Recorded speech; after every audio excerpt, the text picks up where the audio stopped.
dipersoalkan tentang penggunaan pesawat pribadinya itu, publik meramaikan itu. Kok bisa seorang anak presiden yang katakanlah pengusaha biasa saja, ya, dan jangan lupa dia juga adalah ketua partai PSI, Partai Solidaritas Indonesia. Itu yang penting. Dia juga sebagai ketua umum partai PSI. Jadi sebagai anak presiden, sebagai ketua partai menghilang tanpa jejak, tanpa diketahui. Sekarang udah sekitar udah 8 hari atau 9 hari begitu ya menghilangnya. Nah itu yang jadi masalah. Kemudian ini buat pelajaran buat kita semua bahwa apapun alasan dari pihak mereka mengatakan bahwa beliau ini adalah anak presiden, iya. Tapi beliau juga pengusaha katanya, pengusaha, sehingga apapun yang dia peroleh atau fasilitas dari perusahaannya itu sah-sah saja karena tidak terikat dengan pejabat negara. Dari pihak mereka mengatakan begitu. Tapi dari sisi etika, ya, etika ketatanegaraan sebagai seorang anak presiden tentu kan terkait secara tidak langsung sebagai bapaknya sebagai presiden. Kok bisa, ya, pekerjaannya apa sih sebetulnya?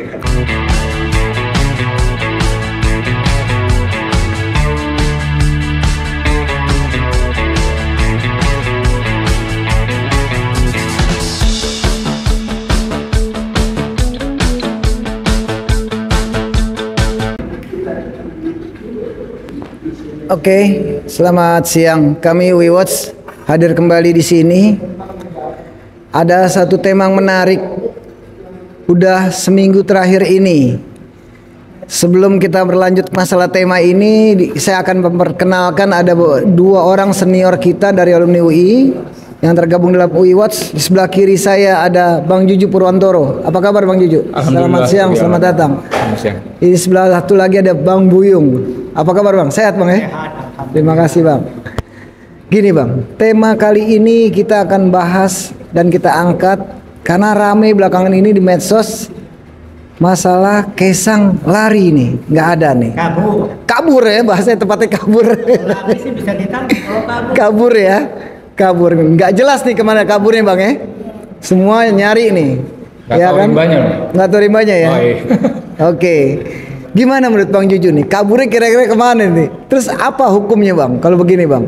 Terus apa kasusnya dia Bang? Iya. Silakan Bang Juju. Assalamualaikum warahmatullahi wabarakatuh. Ini menarik ya. Jadi tadi disebutkan Kaisang. Kaisang itu adalah salah satu anak kandungnya Presiden Republik Indonesia yang bernama Joko Widodo. Kan begitu. Anak bungsunya. Anak bungsunya. Itu yang ketiga kalau saya. Ya, anak ketiga. Anak bungsu itu. Nah, yang ketiga. Nah, ini kan beliau ini dengan istrinya bepergian gitu ya. Bepergian ke Amerika sana, negara Amerika. Dengan Jalan-jalan. Ya, bepergian atau jalan-jalan gitu sebutnya. Menggunakan jet ya. Tapi alasannya adalah formil. Alasannya karena ingin mendaftarkan istrinya di salah satu sekolah di S2 ya, pasca sarjana di Amerika sana. Alasannya seperti itu. Nah, tapi yang menarik adalah bepergiannya itu menggunakan pesawat pribadi atau jet pribadi. Itu yang mahal sekali itu ya. Sampai berapa miliar itu ya? 8 miliar. Sekitar 8 miliar ya, hampir 10. Pulang pergi begitu ya. Nah, itu yang menarik.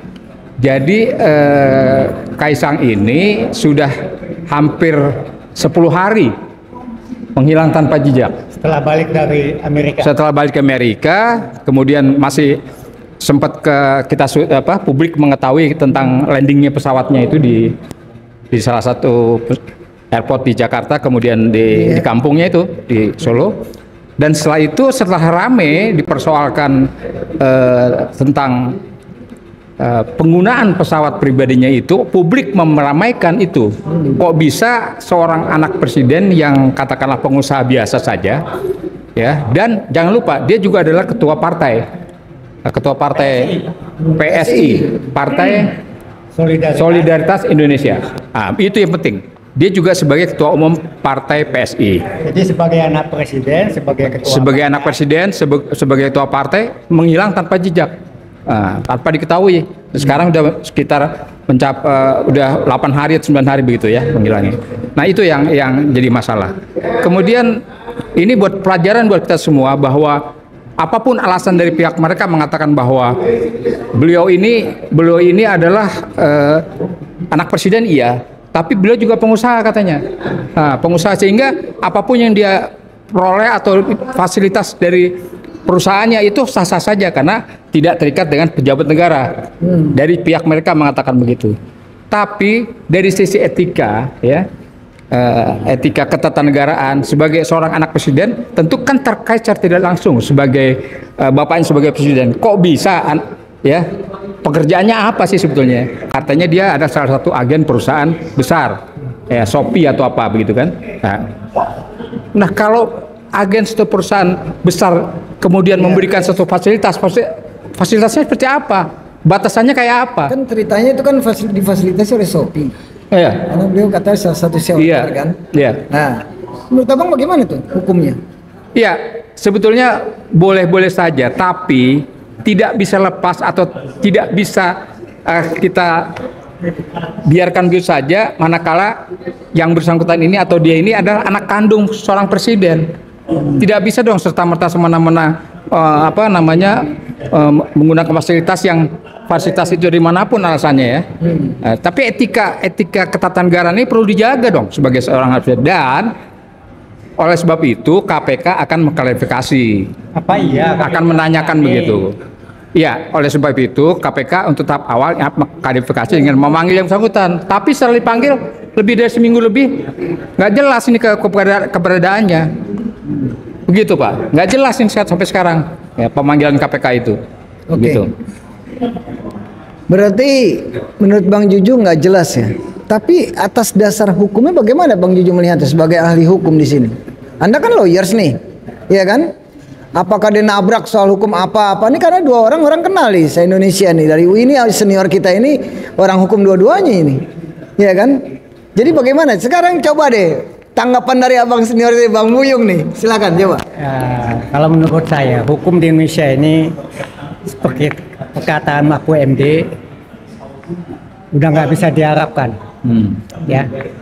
Semua bisa diatur. Kata Yusuf Kala, nggak ada yang nggak bisa diatur di Republik ini. Ya. Nah, itu yang kita sesalkan. Jadi kita sebagai masyarakat, kita harus berjuang terus mengingatkan kepada penegak hukum jangan sampai lalai. Ya. Pada saat ini mereka lalai.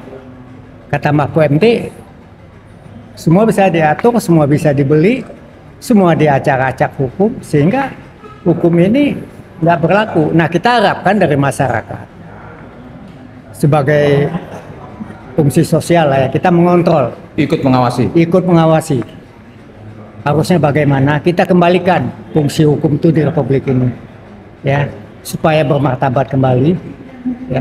Kalau tidak, ke bawah tumpul ke atas kan? itu sudah dari dulu, sudah anekdot. Tapi kan lebih parah di rezim ini, ya kan? Kalau kita bilang rezim ini udah susah deh, Susah. Ya? susah. Semua yang jelek itu Suka dia aja. suka dia aja. Nah, kira-kira demikian dulu. Oke, terima kasih Bang Muyung. Waduh, jadi memang udah sulit sekali hukum di sini di Indonesia, pemirsa. Kita tahu ini senior-senior kita melihat nih ahli hukum dua-duanya nih. Jadi susah mudah apa-apain udah susah ini. Ya, saya enak-enak beroknya aja gitu ya Bang Muyung ya. Lalu Bang Juju, satu hal. Dengan kepergian beliau, apa sih ini kira-kira yang dilanggar sama dia nih? Sampai KPK ngejar kasusnya apa gitu loh. Silakan Bang Juju.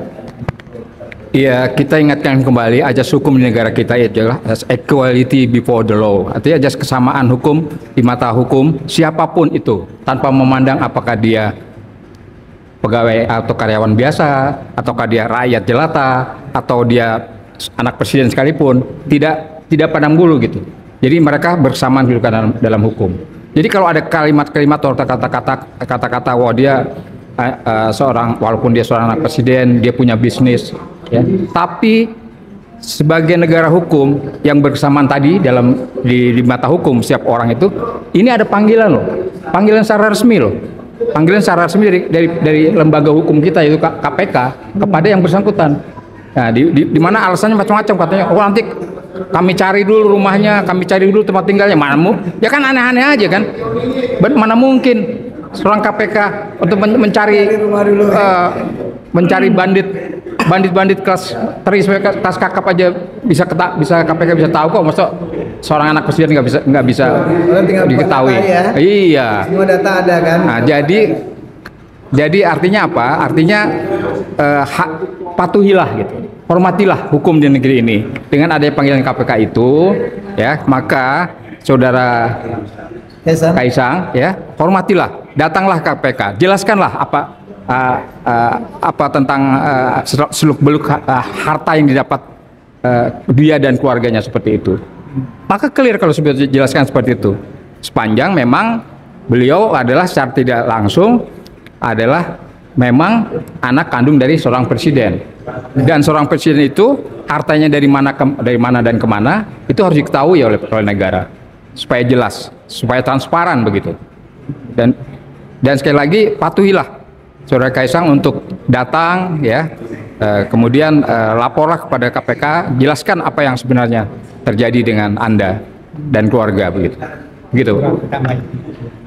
Sebentar, kasusnya apa jadinya dilanggar ini? Kan pertanyaan saya belum terjawab. Ya, gravitasi kalau menurut saya. Iya. Kasusnya itu gravitasi. Tapi kamilah berharap kepada KPK sebagai ujung tombak pemberantas korupsi, ya, yang dulunya kita berharap dari polisi dan kejaksaan untuk melakukan penegakan hukum, tetapi kenyataannya nggak bisa diharapkan, dan diharapkan sekarang KPK. Nah, tolong KPK tunjukkan giginya tegas, ya, sesuai dengan undang-undang, dapat amanah dari rakyat, ya lakukan. Kami berharap demikian. Tapi kalau nggak bisa ya bubar aja dah. Iya. Timbang makan gaji buta. Dibubarkan saja. Dibubarkan saja. Kalau nggak membubarkan diri lah lebih terhormat. Lebih KPK membubarkan diri. Kalau nggak bisa, kalau nggak berani, kalau takut. Keras sekali. Kalau perlu misalnya KPK takut, kami siap kok mendampingin. Ya, kami siap. Dari UI Award siap mendampingin KPK untuk mengusut tuntas masalah gravitasi. Terima kasih. Oke, baik, terima kasih. Bang Buyung nih terlalu keras nih, ekstrim nih. Disuruh bubarin jadi nih saudara-saudara nih, pemirsa nih. Pemirsa Wiwats yang menonton acara ini dari mulai Sabang sampai Merauke ini, ya. Kita mendengar senior kita nih Bang Buyung mengatakan ini KPK harus dibubarkan kalau tidak bisa menangani kasus ini.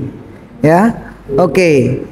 Tapi yang dilanggar kan nih simpang siur nih. Iya kan, hukumnya nih ada contoh waktu kembali juga dia masuknya kan Bang, tidak masuk lewat imigrasi loh Bang, turun dari pesawat langsung dijemput pakai Alphard. Imigrasi dan bea cukai. Iya, imigrasi dan bea cukai. Apakah begitu seorang anak presiden? Iya kan, itu kan juga pertanyaan.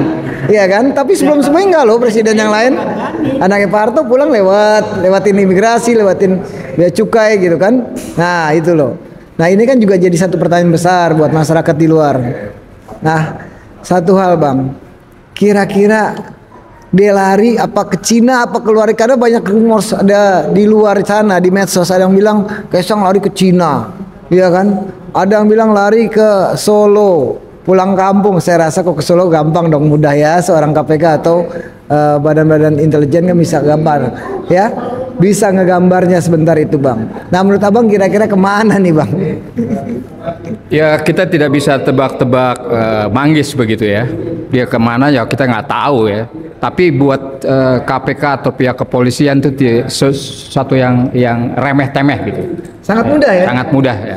Kalau mereka punya kemauan ya, ada goodwill, itu sangat mudah dari KPK maupun pihak kepolisian. Sekarang tinggal ada kemauan nggak? Ada diskriminasi nggak karena dia seorang anak presiden sehingga akhirnya ragu-ragu ya untuk memanggil atau mengklarifikasi. Maka tadi saya katakan bahwa Kaisang hadir sajalah, datang sajalah KPK untuk menjelaskan, mengklarifikasi. Itu saja, ya, itu saja yang diperlukan. Demikian kira-kira pendapat saya. Oke, baik, terima kasih. Bang Buyung bagaimana? perkiraan, ekspektasinya. Jadi KPK-nya yang harus berbuat, karena kalau dia tidak melakukan tugasnya, itu yang saya bilang tadi, bubarin aja. Ya, kita nggak butuh KPK kok kalau cuman menjadi alat daripada penguasa. Iya, kita punya kejaksaan, punya Kita Polri yang bisa Polri yang tingkatkan mungkin, lagi. Iya. yang mungkin bisa membantu rakyat. Iya. Ya, saya kira demikian. Oke. Ini kisah sisa waktu 2-3 menit, Bang. Saya minta closing statement Abang mengenai Kaisang, Bang Juju dan Bang Uyung. Mulai dari Abang. Closing statement Abang bagaimana tentang Kaisang dalam keadaan seperti ini? Bagaimana menurut Abang? Closing statement. Ya, sudah jelas secara formal, secara resmi lembaga hukum kita KPK itu sudah melakukan pemanggilan kepada saudara Kaisang.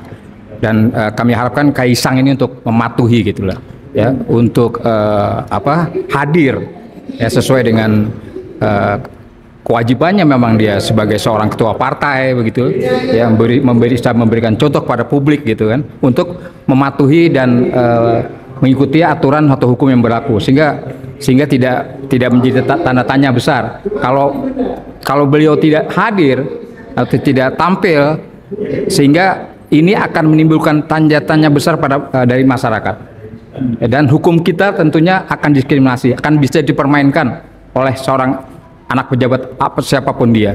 Kira-kira. Jadi kami berharap Kaisang segera hadir. Oke. Lalu Bang Buyung, closing statementnya bagaimana? Silakan Bang. KPK sebagai penegak hukum, terutama di bidang korupsi, ya kita berharap melakukan tugasnya dengan konsekuen, ya, tidak pandang bulu, ya. Siapapun yang bersalah, siapapun yang diduga bersalah, silahkan diusut. Apalagi ada anak presiden yang melakukan kelalaian. Mungkin dengan kehadirannya Kaisang bisa terang benderang masalahnya. Soal hukum kan bisa diatur belakangan. Yang penting Kaisang datang dulu, membawa bukti-bukti. Saya rasa demikian. Semoga apa yang kita harapkan bisa terlaksana. Terima kasih. Amin. Oke, terima kasih. Terima kasih Bang Buyung dan Bang Juju Purwantoro telah hadir bersama-sama kita dalam acara We Watch. Jadi terakhir kesimpulan atau definisi ini, kita melihat saudara-saudara, Kaisang ini lari tanpa jejak, ya, tidak ada yang tahu rimbanya kemana. Dikejar oleh KPK, KPK pun tidak nemu kemana. Tapi itu menurut beberapa ahli dan rekan-rekan kita di sini mengatakan itu bullshit, ya. Kalau misalkan mereka tidak tahu. Dan itu tugas keras dari seorang KPK. Dari seluruh institusi KPK ini harus keras mengejar sampai kemana. Jadi kami We Watch akan hadir kembali di lain waktu. Terima kasih, saya Vicky Balfas. Assalamualaikum warahmatullahi wabarakatuh. Waalaikumsalam. Merdeka.